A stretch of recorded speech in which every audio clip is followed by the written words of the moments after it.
I want to talk to you about two things I'm really passionate about. The first of those is marketing and media and the industries we're all a part of, and the second is startups and disruption. And I want to talk about the fact that those two things should go together, where at the moment they appear largely to be apart.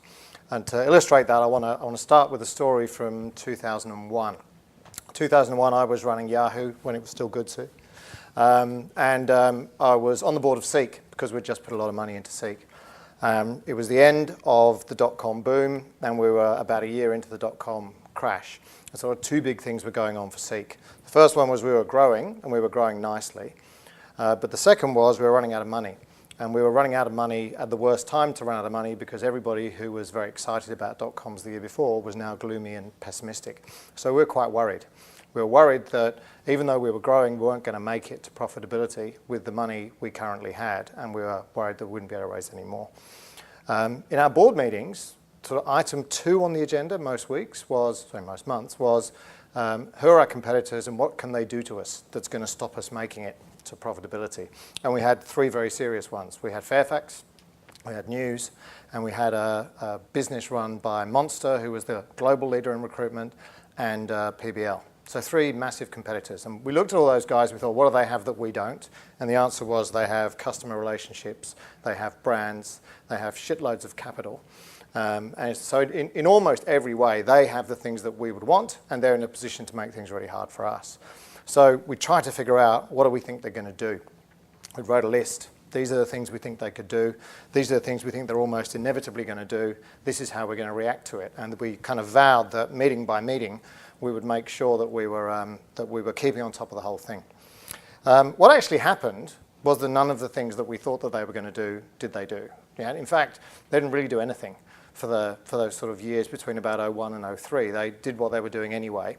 And they allowed Seek to get through to profitability and to a position where it became pretty much unassailable. And they, as a result of doing that over the next decade, they allowed about $3.5 billion worth of value to be created by Seek at their own expense.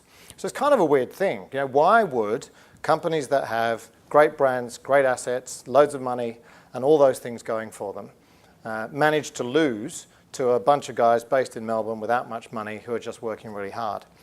That's an interesting question. It's also a question I think that car sales would probably have asked in their boardroom, and so would whatif.com, and so around the world would LinkedIn, and so would, a good example is probably Netflix, right? Netflix for years thinking, when's the day that Blockbuster turn on the tap and make life really hard for us? And those days never came either. So you think to yourself, why is that? Is it that these companies are run by idiots? Is it that they're very complacent? Or is it something else? And I think the answer in the end is it's something else, right? They're not run by idiots. I have lots of friends who work for all of those companies, and they're very smart, much smarter than me. They understand as well what the issues are that they're facing, and they understand that other little companies like Seek are out there nibbling away at their business and trying to disrupt them every day. But even though they understand, and even though they can see this happening, they don't seem to be able to do anything. If you look at Sue's list of really interesting companies there, the number of them that were spun out of a big successful company is 0. Yeah, there is no example that I can think of anywhere in the digital world of a startup that was spawned from an existing successful big company. So I think it's fair to say, if you're a big successful company, the chances that you can successfully disrupt yourself are nil. And instead of trying to do that, as lots of people continue to, makes a lot more sense to accept that and kind of develop a plan B. So what are you going to do instead? And most companies I've seen, certainly media companies in Australia that have a plan B, have one of these 2 plans.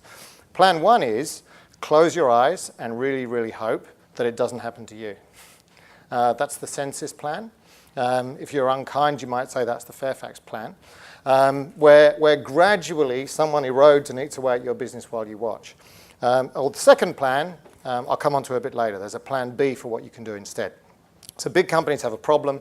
What are they going to do to solve that problem? They can't disrupt themselves, but they're going to be disrupted.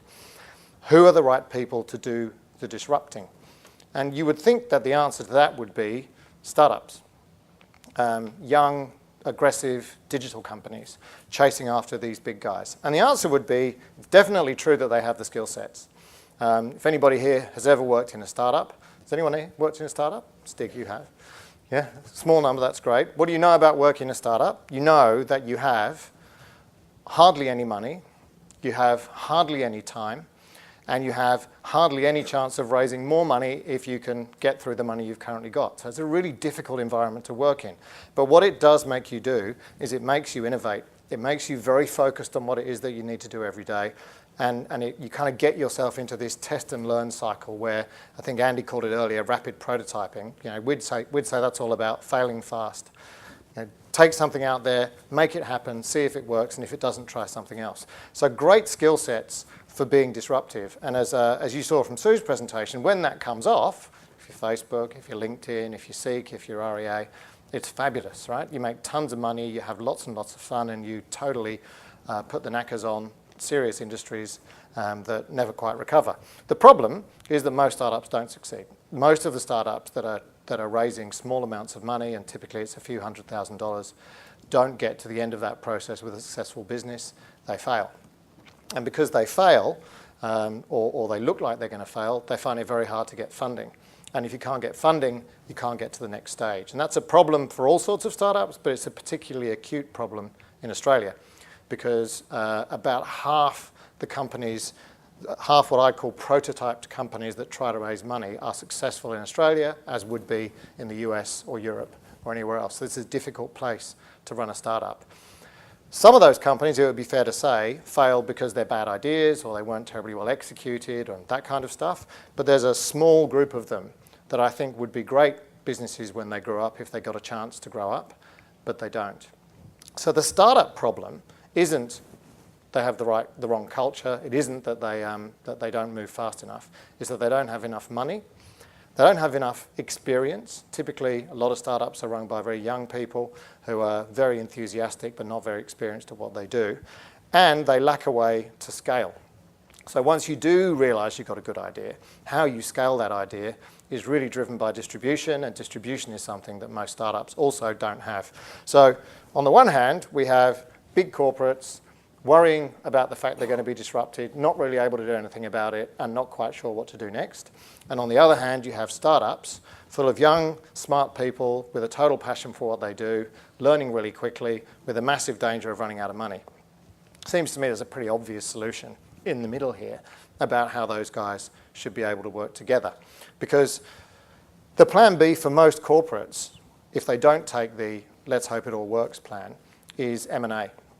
Let's go out and buy some of these companies. And the problem they all have is there aren't very many of them.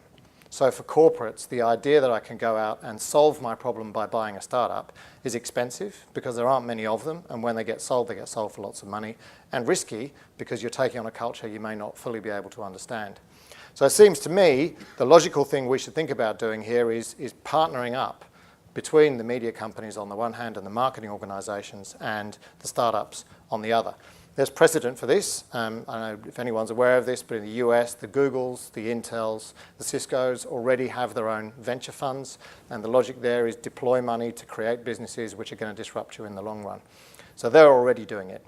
Outside of the tech industry, there are a lot of medical companies doing it, and certainly the beginnings of the telco industry taking this very, very seriously. A company called Telefonica, Latin American telco, Spanish telco, spending, I can't remember, huge amounts of money on setting up incubators in 15 different cities, and even Telstra and Optus over here are at the point of understanding that this matters. So why aren't we doing it in media? The New York Times is an investor in a company in America called BetaWorks, which creates media startups. Hearst is an investor in a company called Science, which is based in LA, does the same thing, media-based startups. That opportunity is here. We're not really seeing it develop yet, and my rant today is that it would be great if we did.